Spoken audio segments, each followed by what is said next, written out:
우리 이 시간 다시 한번 좌우 앞뒤로 바라보며 인사 나누시겠습니다. 잘 오셨습니다. 큰 은혜 받으시기 바랍니다. 인사 나누시겠습니다. 잘 오셨습니다. 큰 은혜 받으시길 바랍니다. 특별히 추석 명절을 기쁨 가운데 보내시고 이 예배 자리에 나오신 우리 모든 성도님들 가운데 하나님의 놀라운 은혜와 역사가 갑절로 부어지기를 소망합니다. 가끔 보면 눈썰미 좋은 분들이 있습니다. 헤어스타일이 바뀌고 심지어 눈썹을 살짝 다듬은 것까지 알아채봐주는 그런 눈썰미 좋은 분들이 간혹 주변에 있죠. 또 어떤 분들은 시장에서 똑같은 채소를 봐도 뭐가 좋고 나쁜 건지를 아는 분들이 있습니다. 또 어떤 분들은 거리를 지나고 길을 지나가다 그냥 발에 차이는 돌인 것 같은데도 이 돌이 비싼 돌인지 굴러다니는 짱돌인지를 알아보는 분들이 있어요. 알기 때문에 보이는 것도 있고 또 그분들이 탁월한 눈썰미를 가지고 있기 때문에 그것들을 알아볼 수 있는 것도 있습니다. 우리는 통틀어서 이런 것들을 눈썰미가 좋다라고 이야기를 하죠. 오늘 우리가 읽은 말씀에도 그런 인물들의 이야기가 기록되어 있습니다. 오늘 말씀은 우리가 잘 알고 있는 에서와 야곱에 대한 이야기예요. 이 쌍둥이로 태어난 두 형제가 이 줄임배를 채우기 위해서 팥죽 한 그릇을 가지고 실랑이를 벌이는 그런 모습입니다. 물론 우리나라 명절은 너무 풍성하게 보내기 때문에 명절에는 여러분 밥그릇 갖고 싸우는 걸 본 적이 없을 거예요. 근데 자녀들을, 형제 자매들을 키워보신 분들은 한 번씩 보셨을 법합니다. 누가 하나 라면을 끓이면 꼭 누가 와서 뭐라고 해요? 한 입만 줘 라고 하다가 결국 싸움이 일어나죠. 그 라면 한 그릇 뭐라고? 에서와 야곱 이야기도 사실 비슷한 상황입니다. 이 배고픈 에서에게 야곱이 마침 끓인 팥죽 한 그릇을 가지고 거래를 제안하는 거예요. 거래의 내용은 명확했습니다. 이게 정 먹고 싶으면 형 장자의 명분을 나한테 팔아 라는 거죠. 에서가 어떻게 합니까? 이 팥죽 한 그릇에 장자의 명분을 거리낌 없이 팔아버립니다. 성경에서는 그 이유를 에서가 장자의 명분을 가볍게 여김이었다라고 말씀하고 있어요. 근데 이 가볍게 여김이 도대체 어느 정도일까 이해를 해보려고 저도 저희 동네에 있는 이 옹심이 팥죽 파는 가게에 한번 들러봤습니다. 갔더니 옹심이 팥죽 한 그릇에 여러분 10,000원에 팔더라고요. 그러니까 지금 에서가 장자의 명분을 적어도 뭐보다 못하게 봤냐면 10,000원짜리 한 장보다 못하게 봤다라는 뜻입니다. 그만큼 가볍게 여겼다라는 거예요. 우리가 장자의 명분이 뭔진 잘 몰라도 일단 우리 유교 사회에서 좋아하는 단어 장자 들어가고 명분 들어갔으니까 이게 헛된 건 절대 아닐 거거든요. 근데 에서는 어때요? 가볍게 여겼어요. 이름만 들어도 알다시피 이건 가벼울 수 있는 게 아닙니다. 처음 난자에게 주어지는 법적인 권리로 집 안에서 지위뿐만 아니라 유산 상속이나 가옥과 관련된 모든 것을 다 주장할 수 있는 그 법적인 권리가 바로 장자의 명분이에요. 이건 이 집안 사람들에서도 오직 누구만 누릴 수 있냐면 에서만 누릴 수 있었습니다. 아무리 쌍둥이로 태어났어도 동생으로 태어난 야곱은 가질 수 없는 거였어요. 반대로 에서는 본인의 의사와 상관없이 날 때부터 주어진 것이었습니다. 그래서인지 이 에서와 야곱이 이 장자의 명분을 대하는 태도가 너무 달라요.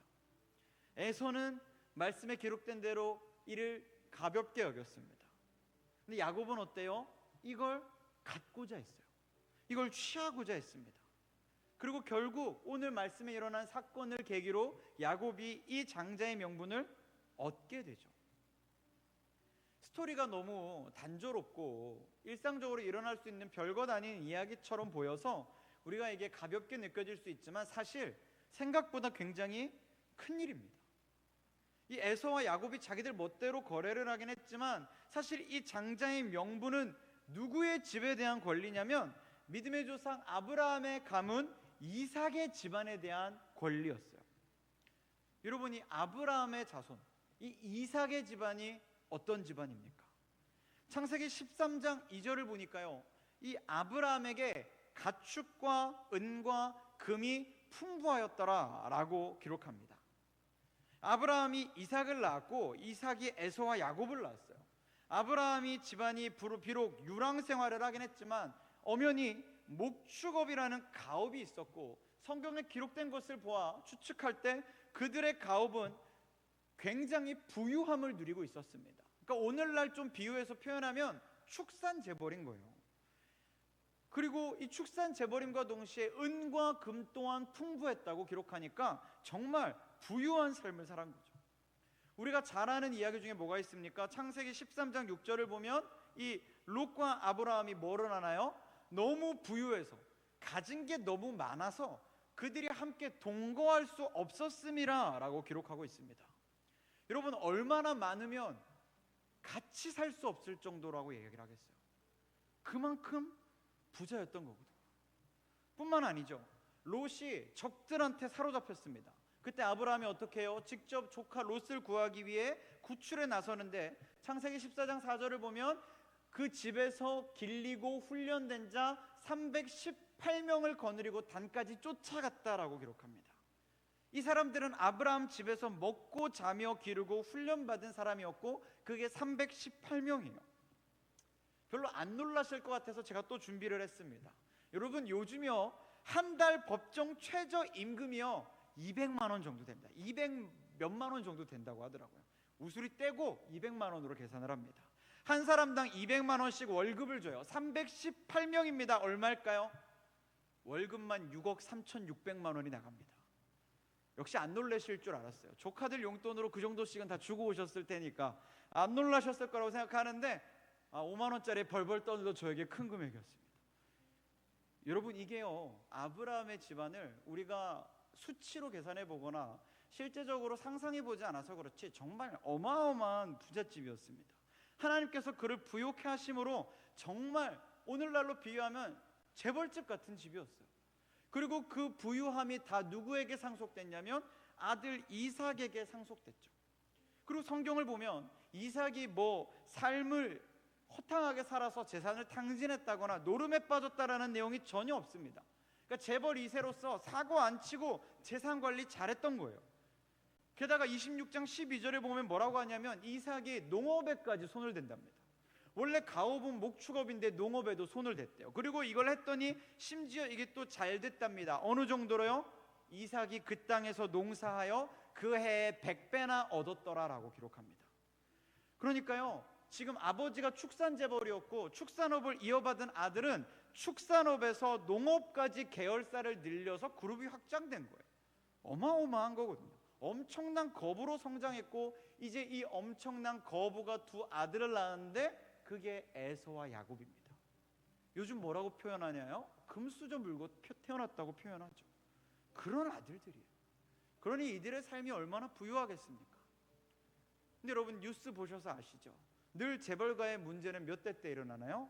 3세 때 일어납니다. 재벌 3세 때. 가난하고 먹기 힘든 시대에 자기들은 누릴 것 다 누리면서 자랄 수 있었던 이 시대에 태어난 에서와 야곱이었는데요 그들의 때에 문제가 일어나요. 우리가 오늘 읽었던 말씀 27절에 이렇게 기록합니다. 우리 27절 한번 다시 같이 읽어보겠습니다. 시작. 그 아이들이 장성함에 들사람이 되고 야곱은 조용한 사람이었으므로 장막에 거주하니. 아멘. 아브람과 이삭의 가문이 목축업과 농업으로 성공했습니다. 부를 이루었어요. 그리고 이제 차기 주자가 될 에서는 성경에 어떤 사람이었냐고 기록하냐면 익숙한 사냥꾼이었다라고 기록합니다. 이 집안은 사냥하는 집안이 아닙니다. 농사짓고 가축 기르는 집안이에요. 근데 그 집 장자가 지금 뭐하고 있냐면 활 들고 나가서 사냥하고 있다는 거예요. 여러분, 사냥에는 크게 두 가지 목적이 있답니다. 첫 번째는 먹고 살기 위한 생계의 수단이래요. 근데 에서는 아니겠죠. 부유한 집안에서 잘 먹고 잘 사는데 먹고 살려고 사냥을 할 리 없습니다. 그럼 두 번째 목적이 있을 거예요. 그게 뭐냐면 재미를 위해서 한 거죠. 취미생활인 겁니다.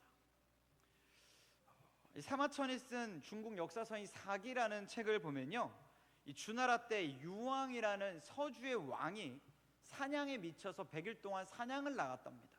그리고 100일 동안 열심히 사냥을 하고 돌아왔더니 나라가 바뀌었대요. 서주가 망하고 동주의 시대가 되고 이후에 춘추전국 시대가 열렸답니다. 역사적으로 보면 이 부유한 사람들, 권세를 가지고 있는 사람들의 많은 부류가 뭘 하냐면 이 취미로 사냥이라는 걸 즐기고 있어요. 이 역사서 사기에 나오는 유황도 마찬가지죠. 그가 누리고 있는 것들을 누리기 위해서 사냥에 빠졌고 결국 그것으로 자기의 권세와 나라마저 잃어버렸습니다. 에서도 어쩌면 마찬가지 꼴이에요. 엄청난 규모의 농사와 목축업을 운영하기에도 바쁜 시간에 그는 나가서 사냥만 하고 있었습니다. 집안 꼴이 잘 모르겠지만 참 쉽지 않았겠죠. 심지어 성경은 에서를 뭐라고 기록하냐면 또 들사람이라고 표현해요. 그러니까 집에 머무는 시간보다 들판에 나가 사냥하는 시간이 더 많았다라는 겁니다. 게다가 이 에서가 26장에 보면 무슨 일을 하냐면 나가서 자기 두 여자를 데리고 와서 자기 부모에게 이렇게 소개하더랍니다. 아버지 어머니, 제 아내들입니다. 무슨 말이냐면 제 아내 될 사람을 데리고 왔어요 라고 하는 게 아니라 이미 자기 멋대로 혼인 혼례를 다 마치고 나서 부모님께 아내라고 소개했다라는 거예요. 그것도 두 여인을, 두 명의 아내를 데리고 왔는데 심지어 이 여인 둘 다 누구냐면 이방 족속 사람들이었습니다. 이 구약시대, 특히나 아브람과 이삭의 시대는 이방 여인과의 결혼이 절대적으로 금지되어 있던 시대예요.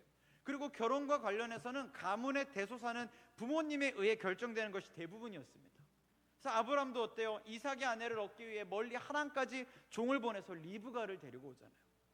그런 가풍이 있는 집안이에요.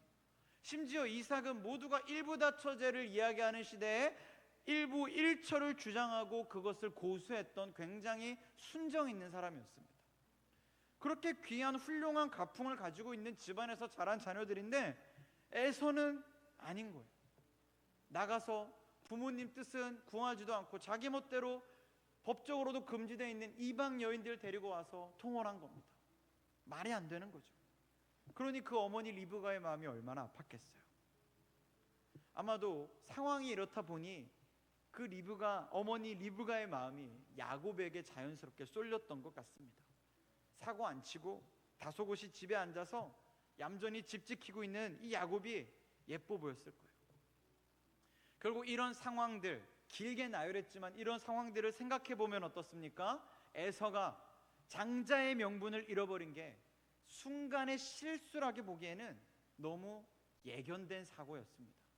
그의 삶을 나날들을 하나씩 짚어보면 일어날 수밖에 없는 일들이었던 거예요.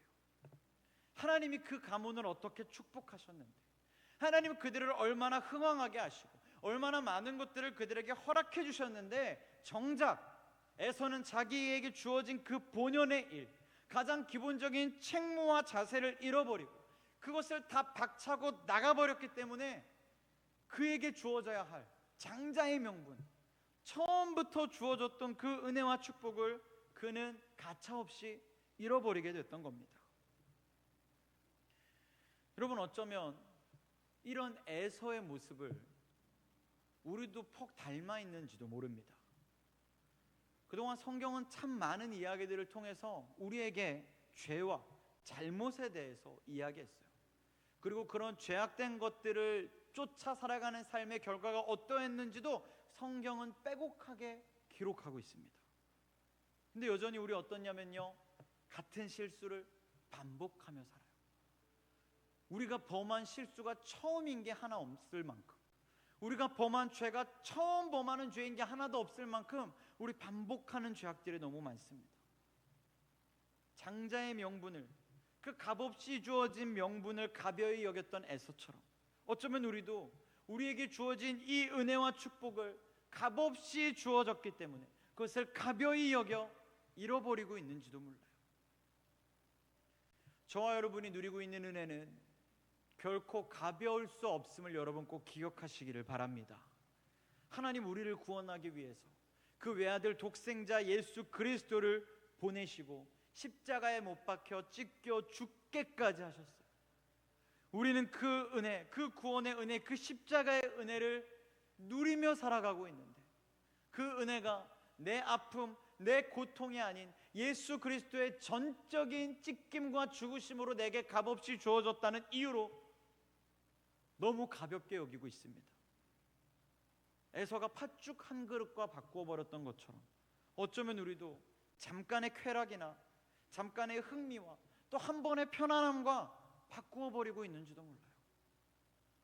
여러분, 코로나 끝난 지 벌써 몇 년입니다. 근데 여전히 어떤 분들은 주일날 교회 나오는 거 귀찮다고 말씀하세요. 온라인으로 예배드리는 거 얼마나 편하고 좋냐라는 겁니다. 주일날 아침에 일어나서, 심지어 저희 주일 3부 예배 11시 반입니다. 그 시간에 일어나 오는 것도 힘들다고 말씀하시는 분들 중에 많은 분들은요, 주말만 되면 캠핑 가시고 일찍부터 일어나 교회로 떠나십니다. 팥죽 한 그릇과 바꾸고 있는 거예요. 모든 부분에서 만약 우리가 다 동일하게 이러한 모습을 보이고 있다면 차라리 위로가 될 것 같습니다. 근데 우리 삶은 어때요? 내 노력과 내 수고가 들어간 부분들에서는 절대 그렇지 않습니다. 내가 조금만 힘들어서 한 게 있으면요, 그건 세상에서 가장 귀한 가치라고 여겨요.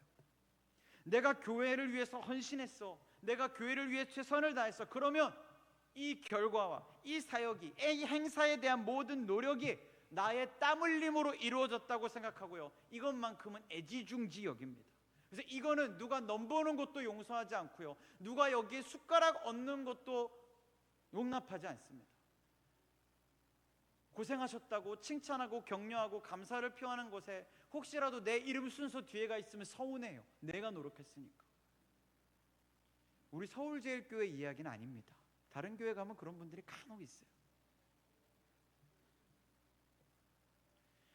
노력과 수고의 결과는, 내가 수고한 결과는 하나님의 말씀이 어떻게 도전하고 하나님의 말씀이 어떻게 나를 찌르고 끊어내려고 해도 견고한 요새를 만들어서 뚫리지 않고 빼앗기지 않으려고 지킵니다. 내 수고가 들어가면 그렇게까지 철옹성처럼 지키려고 해요. 내 소유라고 생각하니까. 반대로 나를 위해 죽으신 예수 그리스도, 내가 하나도 가담하지 않았지만 전적으로 나를 사랑하셨기에 나를 위해 모든 걸 다 감당하신 그 예수 그리스도의 십자가 사랑과 은혜에 대해서는요, 아무 공로가 없으니까 그냥 이 은혜를 그냥 그렇게만 바라보려고 하지, 지키려고, 지키는 신용이라도 해보려고 하지를 않습니다. 빼앗아 가려는 자가 있으면 언제든 쉽게 내어줘요. 필요한 것과 맞바꾸려 하고요, 무엇을 위해서든 당연히 이 구원의 은혜는 내어놓으려고 합니다. 주일 예배 얼마든지, 새벽 예배 얼마든지, 신앙생활 얼마든지, 셀 모임 얼마든지, 나한테는 온라인 예배가 있고 다음 주 주일 예배가 있고, 중요하게 여기지 않으니까. 또 받고 또 얻고 또 달라 하면 되니까. 한때 IMF 시기를 배경으로 하는 영화나 드라마가 많이 있었습니다. 그런 내용들을 보면 하나같이 나오는 이야기가, 이제 경제가 어려워지니까 대부분의 사업들이 다 망하고 부도가 나요. 그러면 이 집에 은행이나 뭐 이런 집행원들이 다 뛰어들어와서 집 가재 도구들에다가 이 차압 딱지를 다 붙입니다. 그럼 어떻게 하나요? 이 빨간 딱지를 붙는 걸 어떻게든 막아보려고 온 집안 사람들이 울며 불며 필사적으로 몸으로 막아섭니다. 그렇게 한다고 사실 달라지는 거 없는데도 하나라도 어떻게 지켜보려고 애를 써요.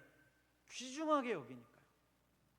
그러다가 다치고 깨지고 넘어지고 해도 물불 안 가립니다. 귀중하니까요. 근데 여러분, 우리의 영혼을 갉아먹고 우리의 신앙을 좀먹어가는 것들, 우리의 믿음을 빼앗아 가려 하는 그 어떤 유혹과 시험에 대해서는요, 우리 몸을 필사적으로 던지지 않습니다. 내 마음을 지켜내려고 발버둥치지 않아요. 쾌락이 내 믿음을 갉아먹으려고 하면 오히려 그 쾌락을 선택하고 동조합니다. 부와 명예와 권세가 내 어떤 그 세상적인 자랑거리들이 내 마음을 유혹하려고 하면요, 거부하는 게 아니라, 불편해하는 게 아니라 기뻐해요. 유혹이라고 생각하지도 않습니다. 잘됐다, 내 인생에 드디어 볕들 날 왔다, 기회라고 생각하고 덥석 물 생각만 합니다. 십자가는, 예수 그리스도의 사랑은, 하나님의 은혜는 어디쯤 두었나 기억도 나지 않아요. 여러분, 쉽게 얻어졌다고 십자가의 은혜가 가벼운 것은 결코 아닙니다. 우리의 삶에 쉽게 주어졌으나 가벼운 것이 아닌 건 너무 많아요. 저도 어린 자녀를 키우고 있습니다. 어린 자녀를 키우는 초보 아빠이기 때문에 잘 못 키워요. 그래도 최선을 다해서 해줄 수 있는 것 해주려고 노력합니다. 마찬가지셨죠. 자녀들에게 그 모든 걸 쏟아 부을 때 여러분 대가를 바라셨습니까? 우리 자녀들에게 우리가 무언가를 해주려 할 때, 저들을 믿음으로 잘 양육해 보려고 발버둥 칠 때 우리의 수고는 결코 가볍지 않았습니다. 그러나 받아들이는 어린 자녀들의 입장에서는요, 당연했어요. 내 부모님이고 난 딸이고 아들이니까. 여러분, 여러분이 여러분의 자녀를 향해 쏟아부었던 그 온 마음과 시간과 헌신과 수고들 가볍다 말하시지 않는 걸로 알고 있습니다. 저 역시 마찬가지죠. 그럼 하나님은요? 하나님 정말 우리에게 모든 걸 다 쏟아부어 주셨습니다. 믿으십니까? 하나님 우리에게 주신 사랑은 그 아들 예수 그리스도를 십자가에 못 박혀 죽게 하는, 그 누구도 감당하고자 하지 않는 고통을 홀로 모두 떠안고 감당케 하는 그 고통스러운 십자가를 허락하셨어요.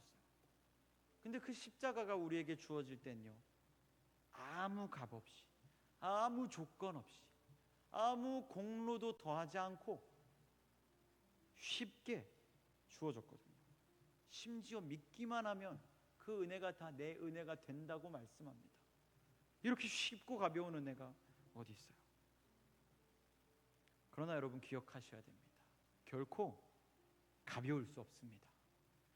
하나님의 고귀한 사랑, 예수 그리스도의 그 이름의 권세, 어느 것 하나 날 때부터 우리에게 응당 주어질 수 있었던 것은 없었어요. 우린 날 때부터 죄인이었습니다. 날 때부터 죄인인 우리에게 그 구원의 은혜는 어울릴 수 없는 것들이었어요. 우리는 날 때부터 가장 낮은 자리에 있었고 가장 낮고 더럽고 추악한 곳에 있었습니다. 하나님이 우리에게 주신 은혜는 우리가 감히 바라볼 수 없는 가장 높은 곳에 있는 것들이었어요. 그런데 그 은혜가 오늘 가장 낮고 추악한 우리에게 주어진 겁니다. 말도 안 되는 일이죠. 근데 그 말도 안 되는 일을 누가 허락하셨습니까? 하나님이 하셨어요. 그분이 우리의 아버지가 되고 싶으셔서, 그분이 나를 자녀라 부르고 싶으셔서. 사랑하는 여러분, 우리 중 누구도 태어날 때부터 십자가를 쥐고 태어나지 않았음을 기억하시길 바랍니다. 모태신앙으로 태어났다고 해서 구원을 쥐고 태어난 게 아닙니다. 처음부터 우리 손에 쥐어지고 있었던 건 죄악과 죽음과 심판뿐이었어요. 성경은 우리를 분명히 본질상 진노의 자녀였다라고 말씀합니다. 우리 중 누구도 영생의 자녀로 태어난 자가 없습니다. 그런 우리에게, 그런 우리인데도 하나님은 감히 우리가 누리지 못할 은혜를 한량없는 은혜와 자비로 말미암아 지금 우리 손에 허락해 주셨을 뿐이에요. 우리가 지키고 붙잡아야 하는 것, 쟁취해야 하는 것, 가문의 명성이나 가업의 흥망성쇠가 아니라 예수 그리스도의 피 묻은 십자가임을 여러분 꼭 기억하시기를 바랍니다. 에서는 손에 쥐어졌던 것들을 쉽게 여겼습니다. 가볍게 여겼고 내 마음이 향하는 대로, 육신이 원하고 본능이 이끄는 대로 쫓아 살았어요. 그랬더니 결국 그의 삶에서 가장 중요한 것을 빼앗겼습니다. 반대로 야곱은 동일하게 빛나고 화려한 모든 것들이 내게 주어져 있었지만 그 가운데 내가 진정으로 취해야 할 것, 얻어야 할 것, 쟁취해야 될 것이 무엇인지를 알고 있었어요. 그것을 갈망했고 소망했기 때문에 비로소 그 놀라운 복을 야곱이 얻게 되었던 겁니다. 왜요? 성경이 말씀하는 것처럼 천국은 침노하는 자의 것이기 때문입니다. 우리의 믿음도, 가정도, 교회도 마찬가지입니다. 세상에 좋아 보이고 화려하고 빛나는 것들이 너무 많이 있고 우리가 누릴 수 있는 것들이 너무 많이 제공되어 있다 할지라도 우리가 진정 붙들어야 할 것, 말씀과 기도로 예수 그리스도의 십자가 복음의 능력과 구원의 은혜를 붙잡지 못한다면 다 가진 자처럼 태어났다 할지라도 결국 아무것도 갖지 못한 자가 될 것입니다. 반대로 아무것도 없는 것 같으나 하나님의 것, 하늘의 신령한 것들을 사모하며 그를 붙잡고 빼앗기지 않으려고 발버둥치며 지켜낸다면, 남들이 볼 땐 빈손으로 있는 것처럼 보일지라도 사실 주님 보실 때 모든 것을 가진 자와 같다고 바울은 고백하고 있어요. 사랑하는 여러분, 여러분은 지금 어떠십니까? 가장 귀한 것의 가치를 아는 야곱입니까? 아니면 그 가치를 간과했던 에서입니까? 헛된 것을 쫓아 사십니까? 진짜를 붙잡는 일에 매달리십니까? 바라기는 우리 삶의 영원히 변치 않는 진짜를 붙들 수 있는 우리가 되기를 축복합니다. 진짜를 볼 수 있는 그 영적인 눈썰미, 안목이 저와 여러분에게 필요해요. 누군가에게는 길가에 채이는 짱돌처럼 보일지 모릅니다. 그러나 그 가치를 아는 자는요, 그 돌을 발로 차지 않습니다. 주워서 주머니에 넣고 집에 가져가 깨끗이 닦고 다듬고 연마해서 그 진짜 가치를 아는 이에게, 알아챌 수 있는 이에게 드러내 보이는 거죠. 우리도 마찬가지입니다. 진짜가 우리 손에 있는 줄 믿습니다. 그 구원의 은혜, 그 십자가의 구원의 은혜가 진짜예요.